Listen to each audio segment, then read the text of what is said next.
yan. Oh, tignan mo, oh. Mag-side view ka. Mukha kang Disney princess. Talaga? Oo, side view. Tapos, konting ka na sa tao. Oh, Snow White. Oh. Kabila, side view. Oh, Cinderella. Talikod, tapos harap. 1, 2, 3, and go. Oh, Shrek. Di ba? Shrek kaya? Nag-shabu. Ayan, ayan. Kung narinig mo mga ganyan, dapat tekla. Tigil-tigil mo yung mga ganyan. Okay guys, my life is like an open book, Donita. Wala akong isang nilihim sa publiko. Lahat alam ng buhay. Yes! Ako sinasabi ko sa'yo, dahil kaibigan mo. Nagkakaroon ng tao ng failure. Hindi perfect ang tao. Pinanganak ka, makakaranas ka ng mga karanasan. Matutumba ka, babaksak ka. Ang importante, marunong kang bumangon, mag-umpisa. At matuto sa mga mali mo. Tandaan nyo ganyan ha? Talo kayo pagdating sa droga. Tama! Wala tayong kalaban-laban pagdating sa droga. Correct! Talo ka sa droga kung hindi ka makarekta. Talo bigyan. Iba yun! Talo mo pa! Tama ka kung pinagsasabi mo. Hindi ka naman mga kanya. Pero hindi, noon pa naman yun, kasi si Tekla, alam naman natin buhay niya, di ba? Alam ko ang buhay niya, alam ko na malapit siya nakatira dito. Saan ka dito? Ay, Pitoyan. Wow! Pitoyan din. Pikawayan!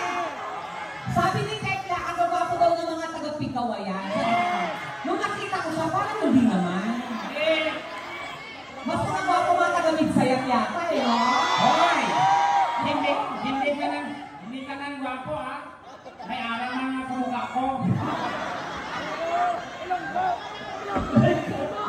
Ilonggo ka ba? Hindi, Chonggo. Pero ang salita kasi dito, parang, ano ba, halo-halo? Ilonggo, Bisaya, Ilocano. Ah, talaga? Ilonggo. Oh. Pero hindi ko kasi ano po nga? Manobo. Ayan ang gusto kong maano, parang, paano ba yung sa Manobo yung ano, maganda ako, parang ganyan. Marayray. Marayray, maganda. Ah, talaga? Pag sexy? Ano ba? Maroy-roy! Maroy-roy! Maroy-roy ra itlog! Ano na? Bakit maroy-roy itlog?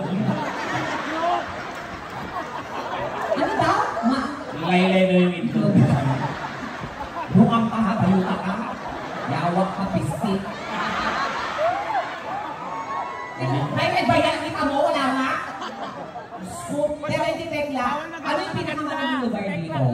Siyempre, Mitsaya. Nandito tayo sa Mitsaya. Yeah! Ano yung kung dadalhin mo ako sa Mitsaya, saan? Kapogo!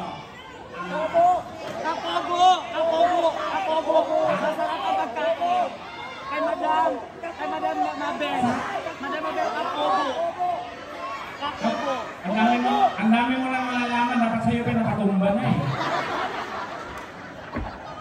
Ano nga? Kapogo!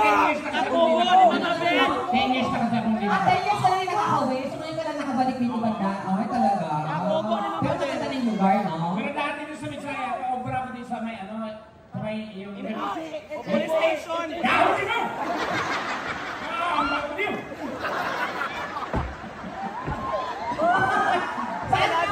Yung filling station ng ano, nagdi-deliver ng tubig, ano ba tawag mo? MTC! Misako! Basta mo Misako dito. Ah, talaga ba? Nag-deliver ko yung dyan sa Misako. Asa mo ka nagtrabaho dati sa Misako? Alam mo dapat sa'yo din ngayon, ganun din. Lagay ka sa Misako. Tapos katali ka mo. Nililigaw. Sa Misako pala siya. Ang may-ari lang dito? Ay, anak na may-ari. Ayun. Oo, di ba? Diyan ka nagde-deliver dati ng mga tubig? Oo, di ba? Pag ganyan yung sura, tinatanggal. Kasi mukhang malikot ang kamay mo eh. Hoy, Donita. Oo. Nagnanakaw ka kasi. Di ba? Dito tayo para magtrabaho. Oo, magtrabaho. Magpasaya. Nabanggit mo kasi nagtatrabaho ka nga sa Misako. O ibig sabihin, dapat kung ano, hanggang noon, siguro dapat tinanggal. O, di ba? Tinanggal ka na. Tinanggal namin yan. Okay. O, kasi nga